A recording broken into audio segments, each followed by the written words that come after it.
আমার একটা টার্গেট ডিসেম্বরের মধ্যে আমি কিছুটা করে ফেলবো।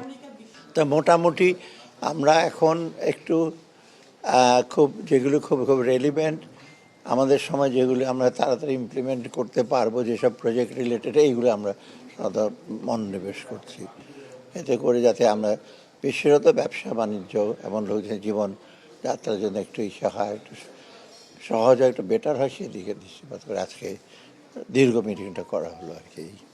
খাদের কিনারা থেকে অনেক উঠে আসছে। আপনার যদি একটু আমি আগের পরে একটা দৃষ্টি এবং অন্তর্দৃষ্টি লাগে একটু, একেবারে উপরে উপরে ভাষা ভাষা দেখলাম, ভাষা ভাষা বলে দিলাম না, অনেক কিছুই হয়েছে।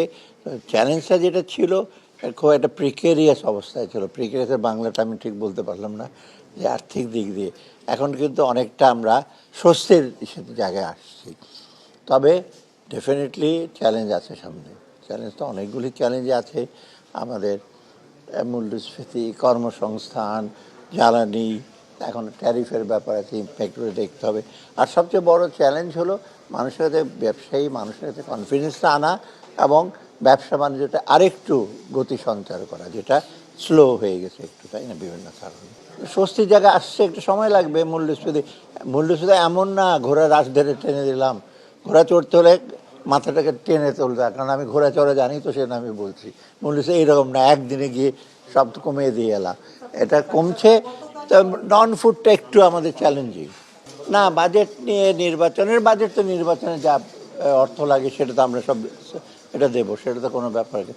আর বাজেট নিয়ে আপনার ঘাটতি এই পর্যন্ত, বাজেট ঘাটতি এই পর্যন্ত, এটা তো আসলে প্রভিশনাল হিসাব। এখন তো আপনি জিডিপি বা ইভেন কোয়ার্টারলি জিডিপি হিসাব, তো আমরা বাজেট ঘাটতি 3.6% মাত্র, যেটা আমরা বলেছি 4.5 বা এর কমে রাখবো। অতএব খুব একেবারে হ্যাঁ না, এটা এক্স্যাক্টলি আমি বলতে আছে নির্বাচনের বাজেট আছে। না না, অনুমানে করে নির্বাচনের বাজেট বলবো না একটা। না, নির্বাচন হাঁটা শুরু করেছে। নির্বাচনে বিভিন্ন জায়গায় আপনার প্রস্তুতি নেবে, যেমন পুলিশের জন্য নতুন কিছু কিছু পুলিশ রিক্রুটার আপনারা জানেন, বিজিজিবি, এগুলো তো হচ্ছে, আপনারা জানেন তো। সেগুলো নির্বাচনের জন্য অলরেডি আমরা করছি, তো যেসব প্রস্তুতি, বিশেষ ল অ্যান্ড অর্ডারের জন্য, অন্যান্য লজিস্টিকের জন্য, এগুলো করা হচ্ছে এখন থেকে। আর আমাদের একজন প্রশ্ন করলেন যে আমরা যে সংস্কার বা যেগুলি নেব, ইমিডিয়েট কতগুলি জিনিস আমরা করে ফেলছি এবং ডিফিকাল্ট, কিন্তু কতগুলো আছে মিড টার্ম, লং টার্ম।